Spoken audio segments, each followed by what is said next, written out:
Mental Fascination by William Walker Atkinson. Preface. This book is Sidelight Manual No. 1, accompanying my main work entitled The Secret of Mental Magic, and being in the nature of a sequel, supplement, or sidelight thereto. The Sidelight Manuals, of which this is the first, are designed to bring out the details and special features of several of the lessons of which the Secret of Mental Magic is composed, and to give something in the nature of special instruction regarding the actual operation or workings of the principles referred to in the lessons of my main work. The present manual bears the above-mentioned relation to that lesson in my main work entitled Personal Influence. In order to obviate the repetition of the information contained in my main work, I have been obliged to constantly refer to the latter. This would be inexcusable were the present book offered as a separate and independent work, for it might be justly considered as an effort to force my main work upon the attention of the reader, for the purpose of increasing its sale. But insomuch as the present book is advertised as a sidelight, and its relation to my main work is plainly stated in every notice, and particularly as its sale will be almost exclusively among those who have already purchased and studied my main work, I think I may reasonably ask to be absolved from such suspicion. I think that I have condensed much valuable information within the pages of this book, and I trust that my readers will like the work as well as I do. But be that as it may, I defy anyone to read it without gaining a strong practical realization of the powerful part, for good or ill, that mental fascination is playing in this 20th century world of ours. And I feel that the majority will agree with me that it is time that this potent influence should be studied, understood, mastered, and its sting extracted by such universal knowledge of its principles as will serve to destroy its improper employment. To those who may consider this rather dangerous knowledge to be spread broadcast, I will say that ignorance is no protection. I believe that in all cases the best way to dispel darkness, and all that goes with it, is to turn on the light. And this, then, is the spirit in which this book has been written. May you so receive it. William Walker Atkinson, Chicago, Illinois, USA, May 13th, 1907. End of Preface. Recording by Andrea Fiore. Chapter 1. What is Mental Fascination? Fascination means the act of fascinating, or state of being fascinated. The word fascinate springs from the Latin word fascinare, meaning to enchant, bewitch, charm by eyes or tongue, captivate, attract, etc. The definition of the English word fascinate is as follows: to act upon by some powerful or irresistible influence, to influence by an irresistible charm, to allure or excite, irresistibly or powerfully, to charm, captivate, or attract, powerfully, to influence the imagination, reason, or will of another in an uncontrollable manner, to enchant, captivate, or allure, powerfully or irresistibly. The above definition is condensed from a number of the best dictionaries, and gives the cream of the idea embodied in the word. My definition. In this manual I shall use the term mental fascination in the sense of the action of a mental force that powerfully influences the imagination, desire, or will of another. This is my own broad definition, which includes all the varied phenomena of personal magnetism, psychological influence, hypnotism, mesmerism, charming, etc., etc., all of which I hold to be but varying phases of phenomena of one force. These things are all a bit of the same piece, in spite of the claims to the contrary on the part of those who did not like the relationship. The nature of the force. What is the nature of the force which produces that which we call mental fascination, which latter I have defined as the action of a mental force that powerfully influences the imagination, desire, or will of another. Mental fascination is the manifestation. What is the nature of the mental force that powerfully influences? As you will see in some of the following chapters, there have been many theories advanced to account for this force. The theories varying from magnetic fluids to mere simple suggestions on the part of the influencing person. Nearly every writer on the subject has had his own pet theory. But although these theories varied and differed greatly, the effects produced were about the same, which naturally leads us to look for some common basic principle operating under all forms, regardless of the many theories advanced by those producing the effects. It is the old story here, as elsewhere. A man finds that he is able to produce certain phenomena by certain methods. He works along practical lines for a time, endeavoring to perfect his methods and increase the variety and effectiveness of the phenomena. When he has advanced along these lines, he begins to look around him for a theory to fit the facts of the case, and here is where he usually makes his mistake.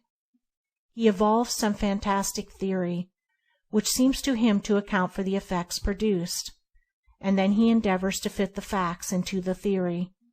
If the facts will not so fit in, well, so much worse for the facts, and he either discards the non-conforming facts, or else ignores or denies them. This has been the course of theorists since the beginning.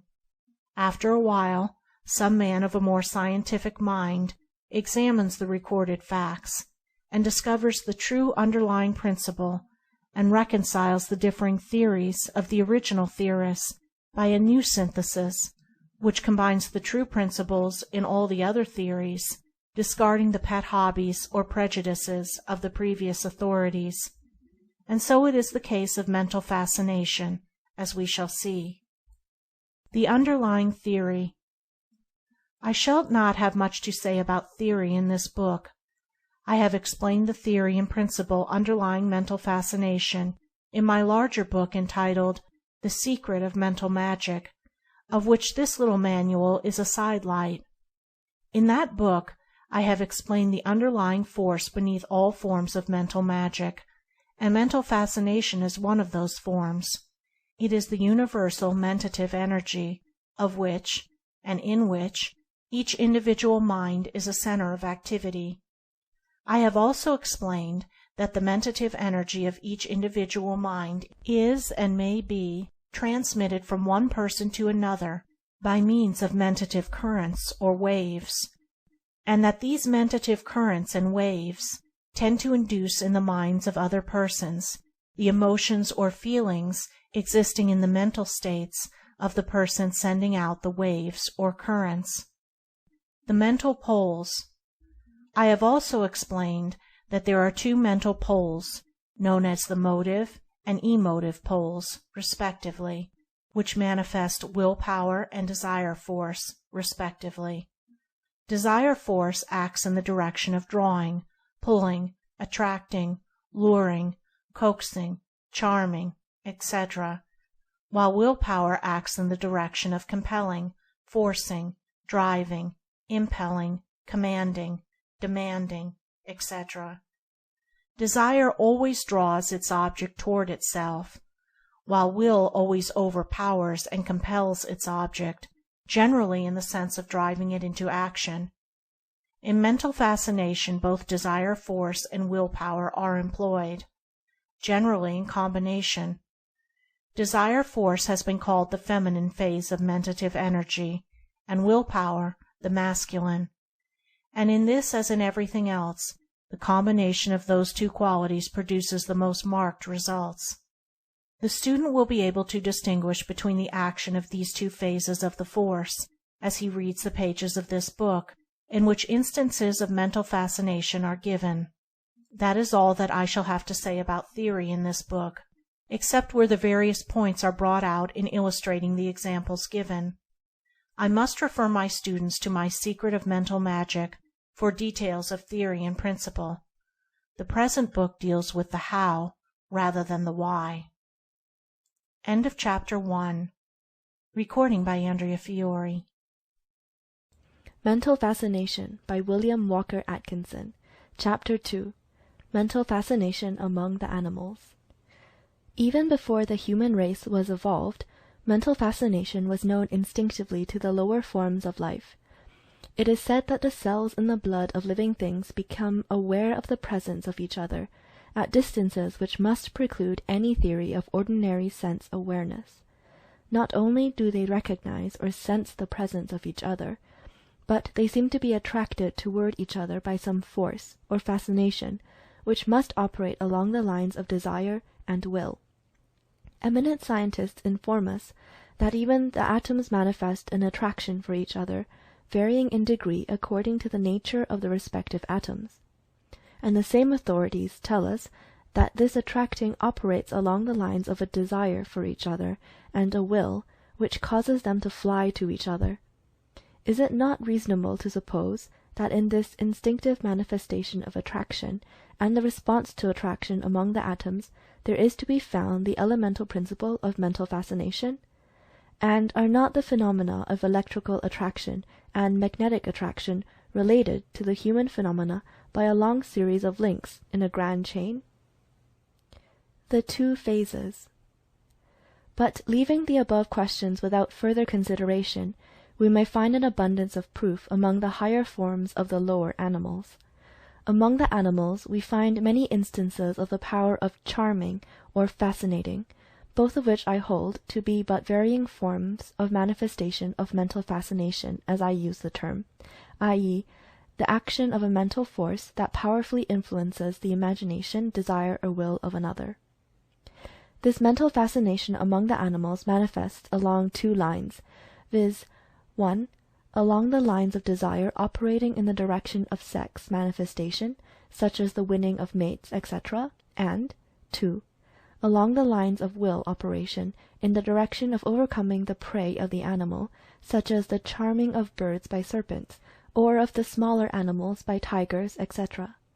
These cases are capable of liberal illustration and proof, and natural history affords us full authority for accepting the same. Instances of animal fascination. I recently read an account of a naturalist who related that one day in a tropical country he noticed a winged insect circling around and around a scorpion. After a bit, the insect made a series of desperate plunges at the scorpion, as if in a frantic desire to terminate the charm, the scorpion soon striking down the insect, and afterwards devouring it. It is related by travelers that when one comes suddenly in the presence of a lion, tiger, or leopard, his legs seem paralyzed, and the eyes of the beast seem to exert a peculiar fascination and power over him. I have seen a mouse manifest the same emotion in the presence of a cat, and the same is true of a rat in the presence of a ferret or similar enemy. On the other hand, every observer has noticed the wonderful charming power that animals exert over others of their kind, of the opposite sex. If you have ever witnessed the courting of a bird during the mating season, you will have a keen sense of the reality of the power employed. One of the birds, and it may be either the male or female, will be seen to actually fascinate or charm the one of the opposite sex, the latter lying still with quivering wings and a helpless expression in its eyes.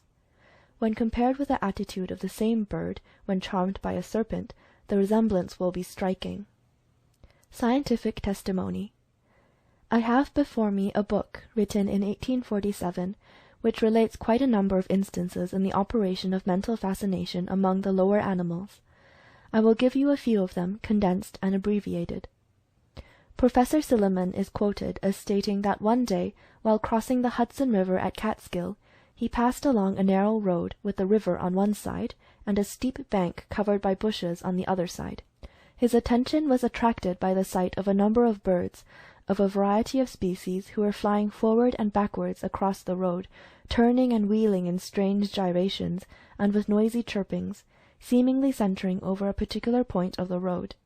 Upon examination the professor found an enormous black snake, partly coiled and partly erect, showing an appearance of great animation, with his eyes flashing like a brilliant diamond, and his tongue darting in and out. The snake was the centre of the motion of the birds. The professor adds that although the snake disappeared in the bushes, frightened at the approach of the men, still the birds seemed too dazed to escape, and perched on the nearby bushes, evidently awaiting the reappearance of their charmer. The charming by snakes. The same book relates an incident of a man in Pennsylvania who saw a large black snake charming a bird.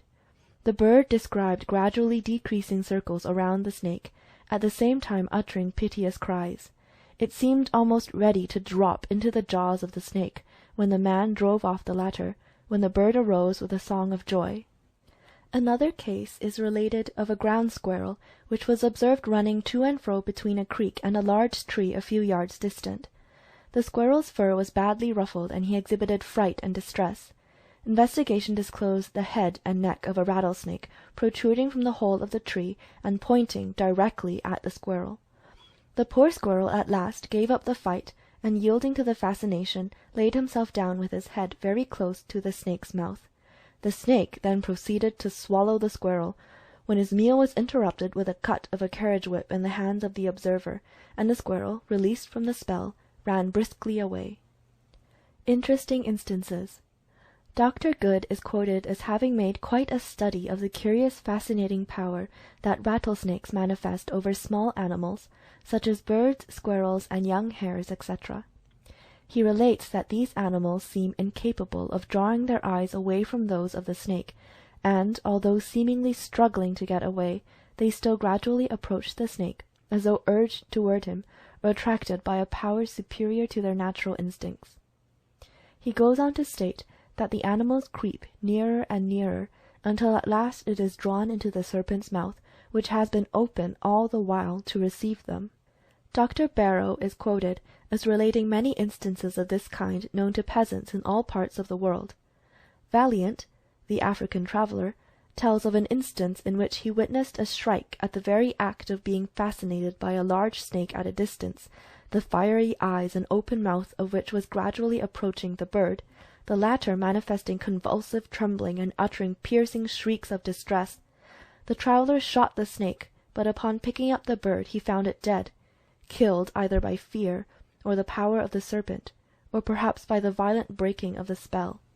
He measured the distance between the snake and the bird, and found it to be 3 1/2 feet.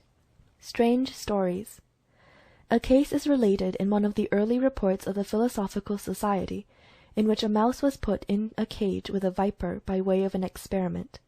The mouse at first seemed greatly agitated, which state was followed by a condition of fascination, the mouse drawing nearer and nearer to the viper, which remained motionless, with distended jaws and glistening eyes. The mouse finally actually entered the jaws of the viper, and was devoured. Bruce, the African traveller, relates that the natives of an interior tribe seem to be protected by nature against the bite of scorpions and vipers. They are said to handle these creatures fearlessly, the latter seeming to be robbed of their power of resistance. He states that the creatures seem to sicken the moment they are touched by the natives, and are sometimes so exhausted by the invisible fascinating power that they perish shortly. He says, "I have constantly observed that however lively the viper was before, upon being seized by any of these barbarians, he seemed as if taken with sickness and feebleness, and frequently would shut his eyes, and would never turn his mouth toward the arm that held him." Snake charmer. Personally, I have seen a somewhat similar case. When I was a boy in Maryland, I knew of a farm hand who was called a snake charmer. How he did it I could never find out, but he would exert some kind of influence over all kinds of snakes, poisonous ones included, and would cause them to remain fascinated until with a quick movement he would grab them by the neck with his bare hands. This man generally carried a few pet snakes around with him for company. They seemed perfectly contented, and would poke their heads up out of his pocket in order to look at someone else with whom he might be talking.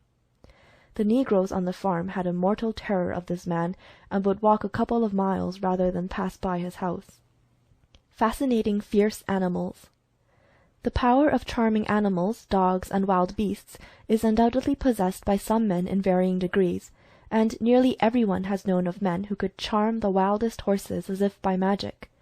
I have read of some burglars who seemed able to quiet the most ferocious watch-dogs.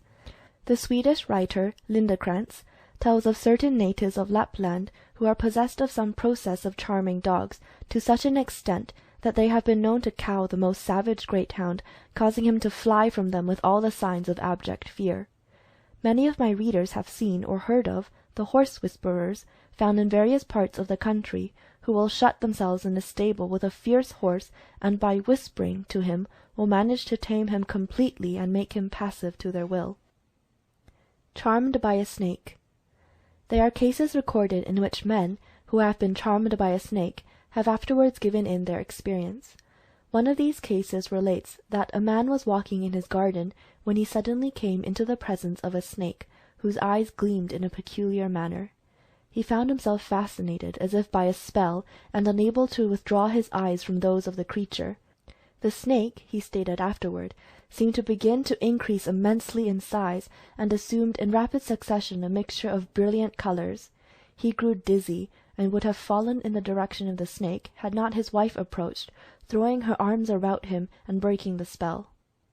Another similar case is related in which a man found his companion standing still on the road, with his eyes fixed intently upon those of a large rattlesnake, which was regarding him fixedly with gleaming eyes, scintillating in its raised head.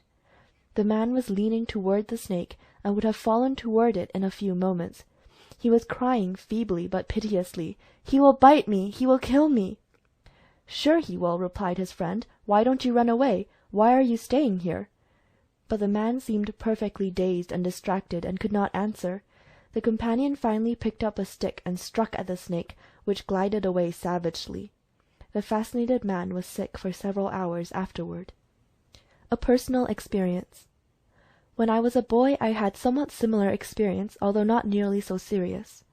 Walking one day among a grove of trees belonging to my grandfather, I found myself standing, staring intently at a snake about 2 feet long, whose eyes glistened like large diamonds. In a moment I ceased to see anything but those awful eyes, which glistened and displayed all the prismatic colours to my frightened glance. It lasted but a moment, however, for the snake glided away, seemingly as anxious to get away from me as I was to part company with him. I cannot say whether the spell would have been broken by me if the snake had not moved away. Perhaps it might, or perhaps not. All that I remember now, after the passage of 35 years or more, is that I did not seem to feel fear after the first shock, my feeling and emotion seemingly being that of great wonder and amazement arising from what I saw in those eyes. An elemental force. But I have said enough regarding the manifestation of mental fascination among the lower animals. There are many interesting instances of this sort scattered through the pages of books on animal life, and nearly everyone who has lived in the woods or among wild life knows of many cases illustrating this fact, which have come under his own observation. I have mentioned these features of the subject merely for the purpose of showing you that we have to deal with a general natural principle which manifests throughout all life. This book has to deal with the manifestation of this force among men, but in closing this chapter, I would ask you to notice the resemblance between the manifestation of the force among the animals on the one hand, and among mankind on the other. The animals employ the force for 2 purposes, i.e., the captivating of mates and the capture of prey. And how do men and women use it? Among similar lines. Yes, I mean this, as startling as it may appear. For is not the use of fascination in the direction of attracting the opposite sex akin to the sex charming noticed among the birds and animals? And is not the use of fascination in the direction of influencing men and women along the lines of business or personal interest akin to the charming of prey by wild animals, serpents, etc.? You may see that evolution simply changes the form of use in this and other natural qualities and power, the force or power remaining the same under all of the changes. And does it not become important for us to understand, study, and guard ourselves against the employment of such an elemental force as this, which manifests along all planes of life, from lowest to highest? I emphatically answer yes. End of chapter 2. Mental Fascination by William Walker Atkinson. Chapter 3. The Story of Mental Fascination. The story of mental fascination runs along with the history of the human race, for it has always been known to man in some form. Coming to primitive man along with other inheritances from still lower forms, it was used from the beginning. Its earliest forms were similar to its employment by the lower animals, such as has been mentioned in the preceding chapter. The strong-willed of the race influenced and dominated the weaker-willed ones. Without understanding its laws, the strong-willed barbarians discovered that they possessed a strange power of inducing mental states among their weaker-willed companions, and were thus enabled to work their will upon them. Many of the leaders of barbarian races owe their positions of prominence and leadership to this law of mental induction. The magic of the priests.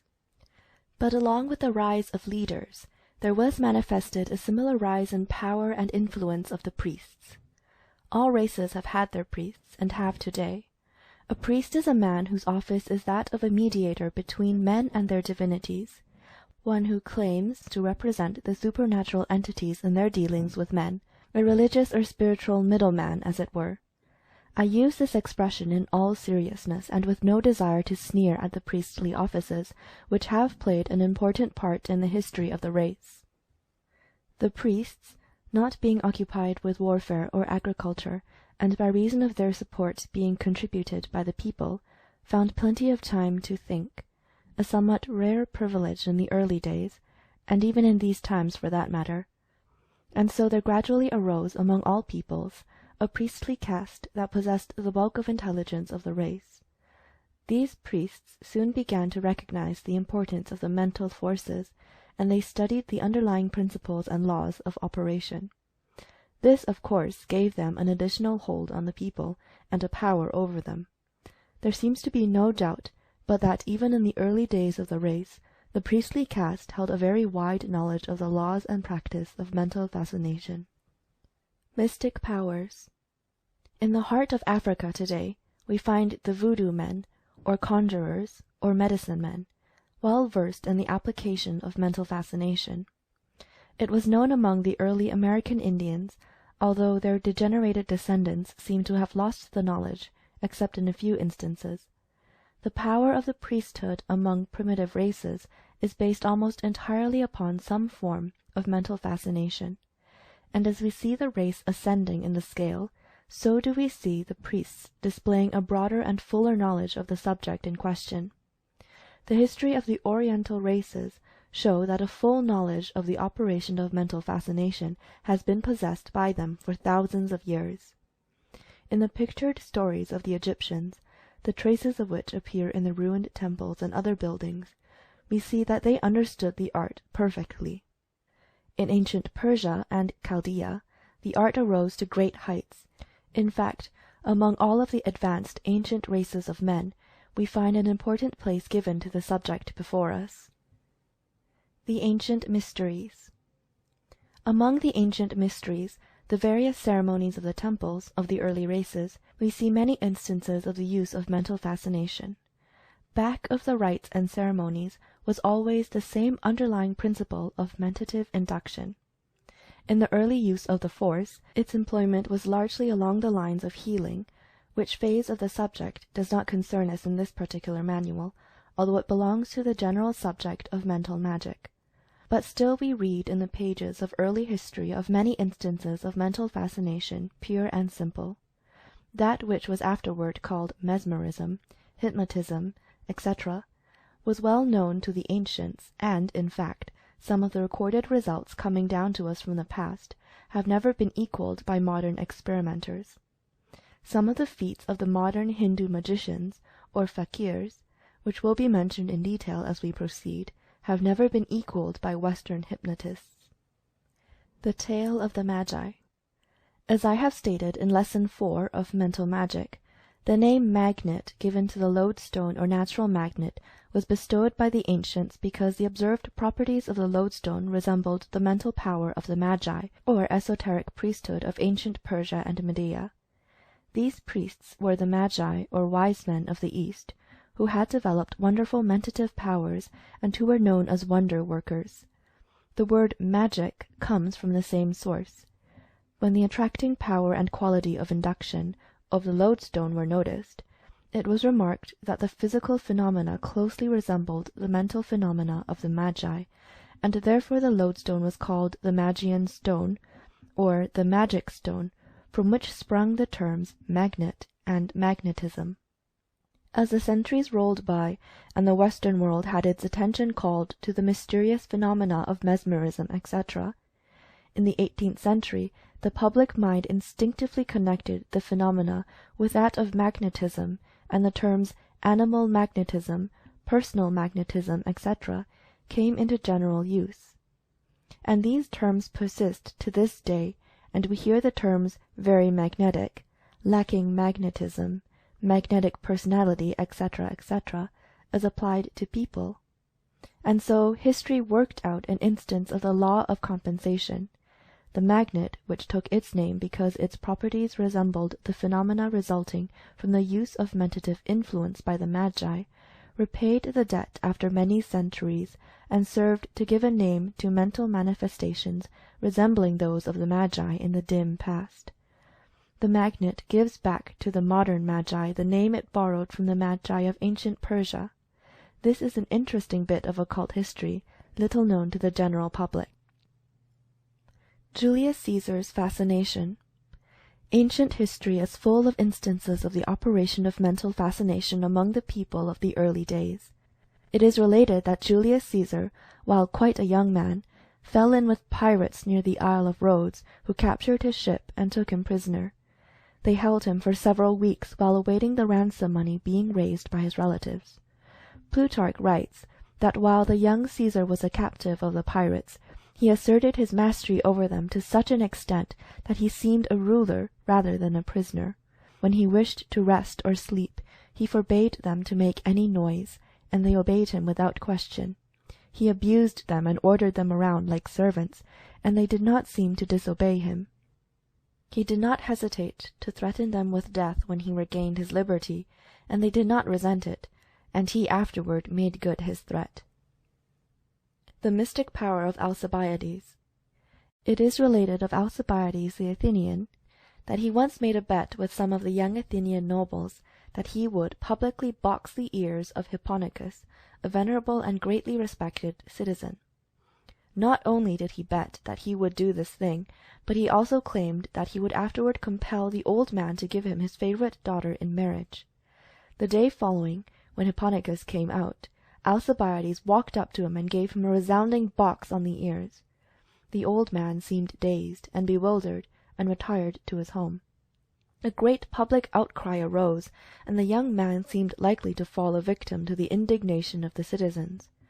But the next day Alcibiades went to the home of Hipponicus, and, after making a pretence of baring his back for punishment, he managed to induce in the old man a feeling of good humour and mirth, and obtained his pardon and good-will, the latter increasing daily thereafter until finally he grew so devoted to the young man that he offered him the hand of his daughter in marriage, which was accepted. Any one who is acquainted with the recorded character of the Athenians will realize what a wonderful occurrence this was. It was a striking exhibition of mental fascination, without a question. The Napoleonic charm. All the great generals of history have possessed this quality. Caesar, Alexander the Great, Napoleon, Frederick the Great, and the modern mystic warrior General Gordon all managed their men in a mysterious and wonderful manner, so that their troops worshipped them as almost gods, and went to their death willingly and joyfully. The single instance of Napoleon when he returned from Elba and confronted the Bourbon army drawn up to capture him should satisfy anyone of the possession of the greatest fascinating power by this wonderful man. You remember that the troops were drawn up confronting Napoleon, their muskets levelled at his breast in obedience to the command, "Aim." Napoleon, who was on foot, marched deliberately toward the troops with measured tread, gazing directly into their eyes. Then the officers shouted, "Fire!" A single shot would have killed Napoleon, and would have brought to the man who fired it a fortune from the Bourbon king. But not a man obeyed the order. So completely were they under the spell of Napoleon's fascination. Instead of firing, They threw down their guns and ran joyfully toward the Corsicans, shouting, "Vive l'Empereur!" Their officers fled, and Napoleon, placing himself at the head of the troops, marched on to Paris. Other troops flocked to his standard at each point where he confronted them, although they had been sent out to capture or kill him. By the time the gate of Paris were reached, he was at the head of an immense army. The fascination manifested by this man was one of the marked instances of its possession of which we have any record, and it seems to endure to this day, almost a century after his death. The very mention of his name makes one's blood tingle. Modern examples. All great leaders of men, statesmen, orators, politicians, etc., have the power of mental fascination developed to a considerable degree. If you have ever come in contact with a man of this sort, you will always remember the impression he made upon you. Every man who knew James G. Blaine will remember his personal magnetism, of which so much was said during his lifetime. Anyone who heard the famous speech of William J. Bryan at the Chicago Convention, in which he made use of the famous expression, "Thou shalt not press upon the brow of labor the crown of thorns, thou shalt not crucify mankind upon the cross of gold," needs no further proof of the reality of mental fascination. Bryan was almost unknown to the majority of the delegates, and no thought of nominating him was entertained by them, but his magnetism was so great that it swept the convention like a mighty tidal wave, carrying all before it, and Bryan was carried around the hall on the shoulders of the delegates, who afterward made him their nominee for president. And although defeated twice, this man still possesses a wonderful fascination over hundreds of thousands of people in this country, who would rally around his standard at any time that he would sound the call. Henry Ward Beecher, at the great meeting in England, manifested the same power. The whole meeting was against him, and drowned his words by hoots, yells, and other noises, but Beecher looked them straight in the eye, and gradually cowed them into subjection, and then talked to them for 2 hours, and fairly carried the meeting by storm. He was but one man facing thousands of other men hostile to him, and determined to prevent him from speaking. But the single man won, by the power of his mental fascination, manifesting in the phase of will. It was not alone the words. In these cases it was the will behind the words. The will is an actual living force, and is one of the two great phases or poles of mental fascination. Mesmer and his work. Coming down to the latter part of the 18th century, and omitting all reference to the phenomena of mental fascination recorded in the Middle Ages, we reach what may be called the beginning of the revival of the subject among the Western peoples. I allude to the work of Frederick Anton Mesmer, a man who understood far more than he taught, but who was regarded as a charlatan and a trickster by the ignorant, learned men of his day. Those who are informed regarding the secret history of Mesmer know that he was an occultist of no mean attainments, who was compelled to cloak his real teachings with popular theories and sensational phenomena, in order to gain the attention of the world, and also to escape religious persecutions. Mesmer was born in 1734, and in 1775 began his work in Vienna by writing and teaching about a mysterious universal fluid, which was able to control the wills of people, and also cure them of diseases, and which could be controlled and operated by man. He taught that there was a universal fluid which permeated everything, and was capable of receiving and communicating all kinds of motions and impressions. This fluid, he thought, acted immediately upon the nerves, in which it is embodied and produced in the human body phenomena, similar to that of the lodestone or magnet. He called this fluid animal magnetism. He taught that this magnetism flowed rapidly from body to body, acted at a distance, was reflected by a mirror like light, etc., etc. Mesmer attracted to himself great attention and great abuse. On the one hand, he was sneered and scoffed at, and also driven out of the church for possessing the power of the devil and witchcraft. But, on the other hand, he gathered around him a body of supporters and students. He was investigated by a royal commission and by scientific bodies with varying results. The coming of the French Revolution interfered with a general interest in the subject for a number of years. Mesmer's followers adhered to his general lines of theory and practice with unimportant additions or changes. The Abbé Faria. In 1814, the Abbé Faria attracted much interest in Paris. His theories were different from those of Mesmer inasmuch as he claimed that the sleep produced by Mesmer and his followers was not the result of any outside force, but was caused by the patient himself. For a number of years a spirited contest was waged between the two schools of mesmerists, and much bad feeling was developed. Braid and hypnotism. Then came James Braid, the Manchester surgeon, who proceeded to tear down the accepted theories, substituting one of his own. Braid may be called the father of hypnotism, the term being first employed in connection with his work. His theory was that there was no such thing as animal magnetism, but the phenomena obtained by Mesmer and his followers were caused by physiological condition brought about by physical means, such as fixing the eyes, rigidity of the muscles, etc. Braid made some very important contributions to the knowledge on the subject, although of course all that he wrote or taught was colored by his own particular theories. Braid regarded the hypnotic sleep produced by his methods as the necessary condition and cause of the phenomena of animal magnetism. Braid's writings brought the subject before the attention of physicians who had up to his time avoided it as unprofessional, etc., and a series of investigations by medical men in France and Germany were begun, and have continued up to this time. The result of such investigation has been the placing of the subject upon a scientific basis. Lebu and suggestion. Dr. Lebu, of the school of Nancy, France, first brought into prominence the theory of suggestion, which has since found so many followers. Dr. Burnham, a pupil of Lebu in his work, Suggestive Therapeutics, carried his teacher's theories on still further.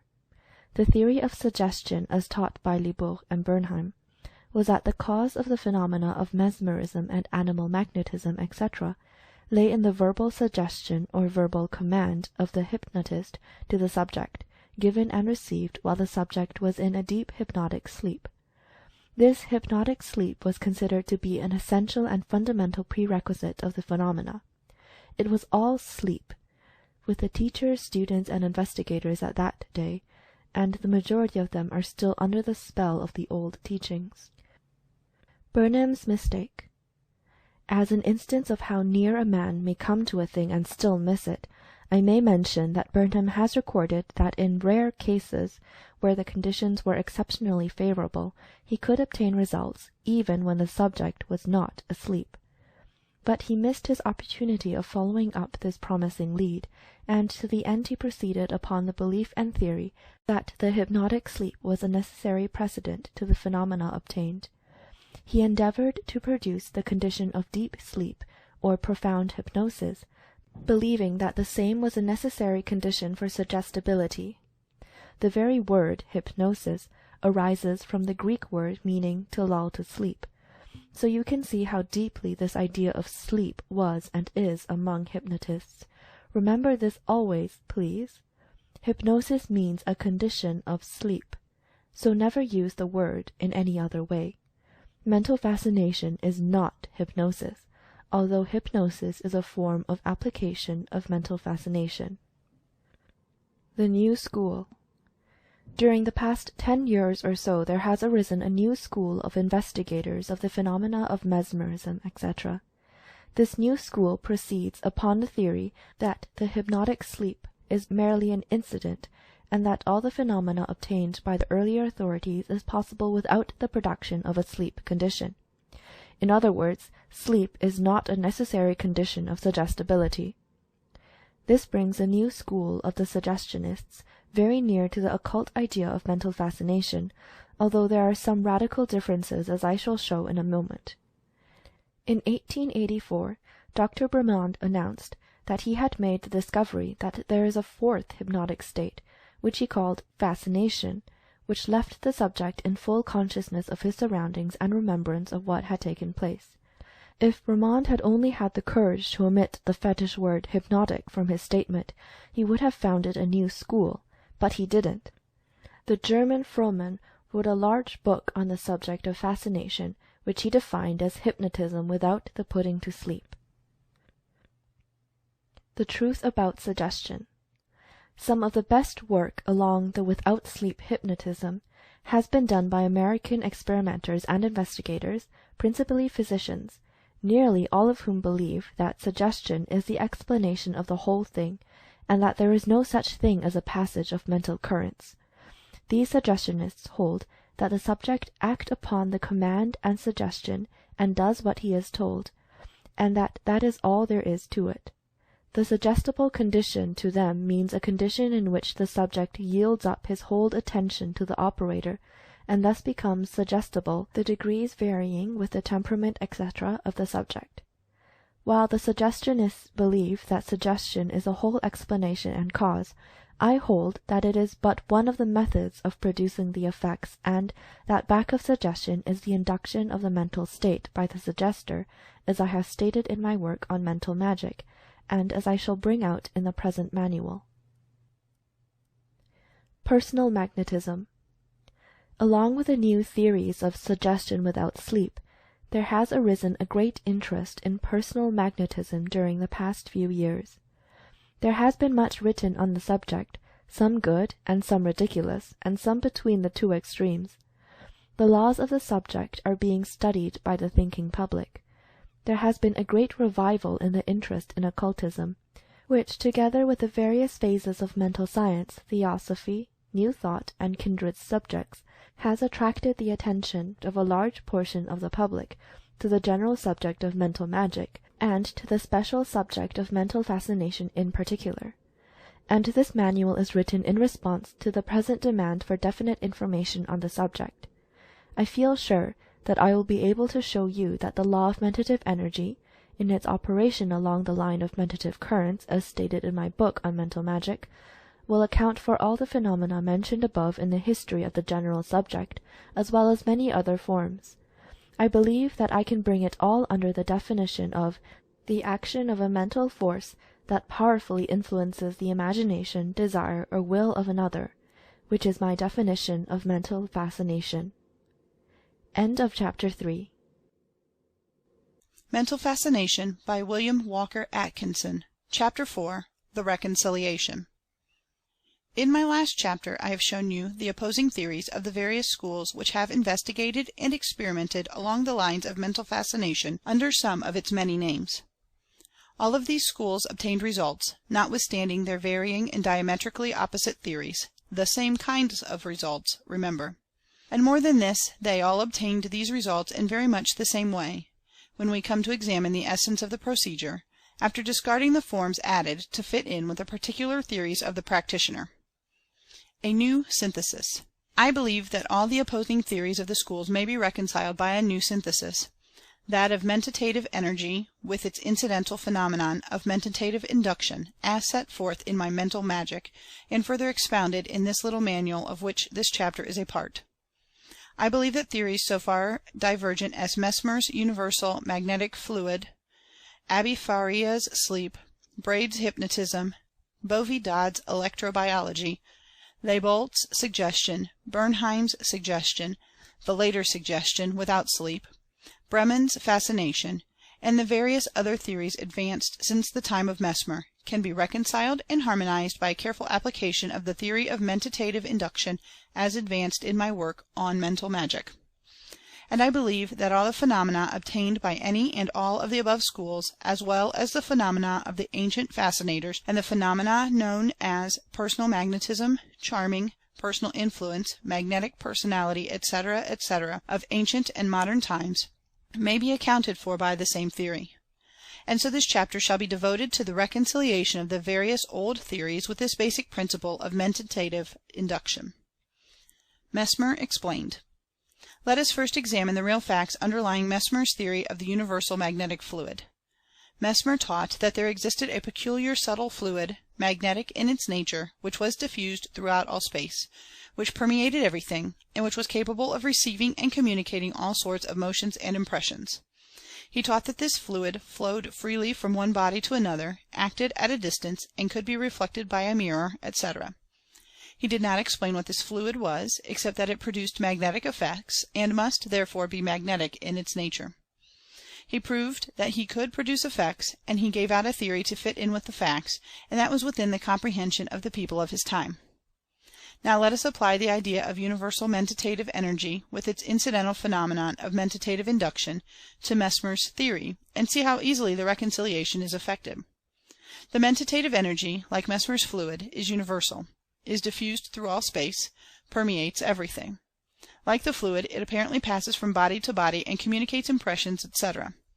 But now we know that the energy is transmitted in waves or vibrations which reproduce the original feeling by mentative induction in the second person. There is no necessity for the flowing fluid any more than there is for an electric fluid flowing over wires or through the air. The fluid idea has been superseded by the wave idea in both physics and metaphysics. The nature of the magnetic fluid. We may readily see that this magnetic fluid theory of Mesmer may be explained by the theory of mentative energy and mentative induction. There is no magnetic fluid. The energy is mental in nature and operation, and the phenomena arising therefrom is mentative also. Mesmer sought for his answer in physics, but we find it in metaphysics. The force is not physical, it is mental. All the phenomena obtained by Mesmer and his followers may be accounted for by the theory of mentative energy and mentative induction. The mental states of the mesmerist may be communicated to his subject by waves of mentative energy, and a corresponding feeling or mental state is induced by mentative induction. As we shall see as we proceed, the sleep of the mesmerist and hypnotist is merely an induction condition arising from the desire in the mind of the operator, accompanied by the suggestion on his part. Fabrea explained. The theory of Abbe Faria, that the sleep condition was not the result of any outside force, but arose from within the patient himself, is also reconciled by the theory of mentative energy and induction. Of course the sleep arises from within the patient himself, but it is induced by the waves of mentative energy of the operator, accompanied by his active suggestions. Braid reconciled. Braid's theory is also reconciled. He held that the phenomenon was of a physical nature, rather than a mental, and that it was a reflex physical action arising from fixing the eyes, rigidity of the muscles, etc. His hypnotic sleep was undoubtedly heightened by his practice of tiring the eyes and muscles, on the same principle that one is tired mentally by unusual exertion of the eyes, as in the case of visiting an art gallery, museum, strange city, etc. And that the power of resistance is thereby weakened, and one is far more likely to then accept suggestions of mentative waves. How many of us have felt mentally done out after visiting a museum, or after witnessing a long parade, or after sitting through a modern circus performance, with its 3 rings going at one time? And who does not remember how many foolish things he had done at times when he was too tuckered out to object to the suggestions and influences of those around him? A danger signal. Many a girl has gone to her ruin by the subtle suggestions and influence of some male scoundrel, directed toward her after an evening of the show or circus, or after a day of sightseeing in a strange city. I tell you, friends, that in such cases the will becomes tired by overuse arising from unaccustomed tasks, and it becomes woozy and incapable of resisting the attacks upon it. As I have told you in my larger work, beware of all suggestions, etc., when in a tired state. Make a habit of saying "no" to attempts to make you commit yourself at such times. Wait until you feel fresh and strong, and the will is able to attend its business for you. Many a man has said yes to his sorrow, to propositions advanced to him when he was tired by the day's work, and his will was weak and unable to resist. I cannot say this to you too often, and have therefore dragged it in again at this place. There is a great psychological principle involved in this point, and you will do well to fasten it in your memory.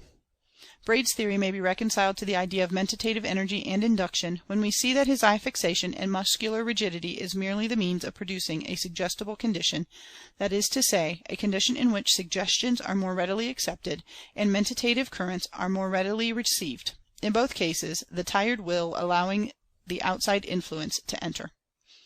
Suggestion explained. The theories of suggestion are not contrary to those of mentative energy and induction, when properly understood. The facts of the suggestionists are undoubted, but they make the mistake of ignoring the mental states of the suggestionist. They think that their effects are produced by suggestion alone, and forget the mental state behind the suggestion, which is the real motive force.